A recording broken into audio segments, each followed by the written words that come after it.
The Black Lives protest in Porto, Spain continues to gain momentum as concerned citizens gathered once again outside the United States Embassy on Marley Street on Monday. In the wake of the death of George Floyd, an unarmed black man killed in police custody in Minneapolis, the Black Lives Matter movement has been gaining attention globally. The mix of young men and women in the Queen's Park Savannah held placards denouncing racism, bended on one knee and letting their voices be heard.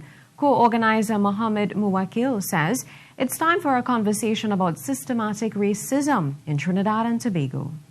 Much longer history of systemic racism and black people dealing with specifically white people. We don't have that specific problem, but we do have a race problem that needs to be discussed in depth in Trinidad.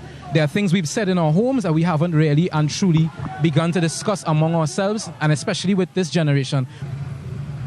The demonstration caught the attention of police officers as the gathering of the crowd opposite the U.S. Embassy is in clear violation of the Public Health Ordinance, which limits public gatherings to 10 people. And while the presence of Police Commissioner Gary Griffith was not initially welcomed, he pledges his support for the movement.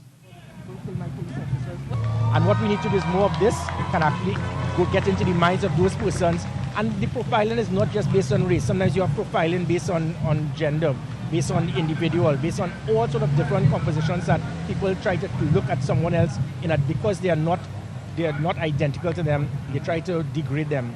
That has to stop in a world like this.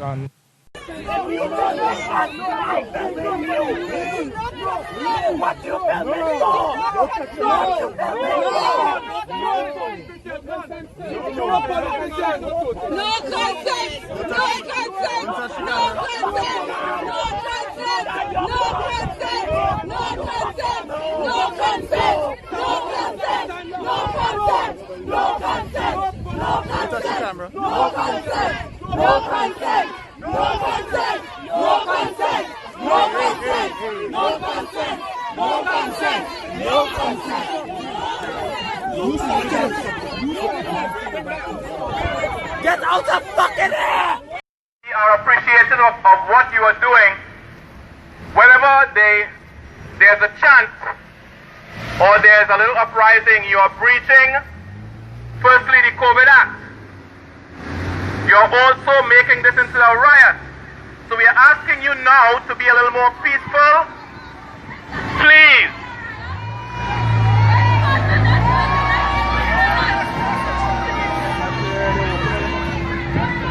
Ladies and gentlemen, you are beginning what is a riot. If you are in contravention, we will ask you to go back home to your local section of abode or to your workplaces. When the chance starts, it's the beginning of what is called a riot. And you're already in contravention of the COVID regulation.